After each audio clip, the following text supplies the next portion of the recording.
Les premiers retours sont très encourageants parce qu'en fait, on voit que pour les vaccins pour lesquels il y avait un défaut de couverture vaccinale, notamment l'hépatite B et la méningite à méningocoque C, la couverture vaccinale a très fortement augmenté pour obtenir des taux de l'ordre de 95%, ce dont on était très loin jusqu'à présent. Et puis l'autre chose, c'est son acceptabilité. On s'est rendu compte que dans la même étude, en fait, qui a interrogé plus de 1000 mamans, comment est-ce qu'elles percevaient les vaccins suite à la mise en place de cette obligation vaccinale.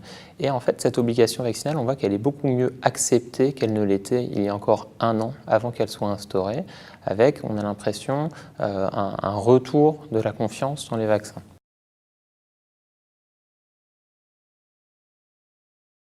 Jusqu'à présent, la vaccination anti-méningococcique ne comportait qu'une injection entre 12 et 18 mois.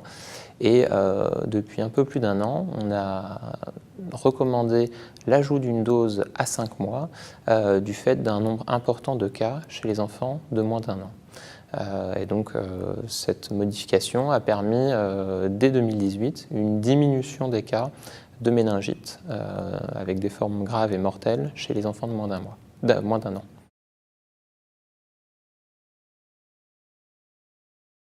Les retours sont intéressants dans le sens où on voit qu'il y a eu plus de 160 000 personnes qui ont été vaccinées sur ces deux régions. C'est essentiellement des personnes âgées de plus de 65 ans et des personnes de moins de 65 ans qui avaient une pathologie chronique avec une indication de vaccination antigrippale. Donc c'est un élément encourageant pour faciliter l'accès à la vaccination. Et quand on regarde les gens qui n'ont pas pu être vaccinés, parce qu'il y a des gens qui sont rendus chez leur pharmacien et qui n'ont pas pu être vaccinés, on s'est rendu compte qu'il y avait quand même plus de 1000 personnes qui n'avaient pas pu être vaccinées parce qu'ils n'avaient jamais été vaccinés auparavant. Donc c'est un petit peu dommage parce qu'on sait que le risque d'effet indésirable est vraiment minime. Et ça a conduit à un arrêté ministériel au début de l'année, au mois de septembre, qui conduit à une autorisation désormais des pharmaciens et des infirmières de faire cette vaccination chez les gens pour lesquels il y a une indication et qui n'avaient jamais été vaccinés jusqu'à présent.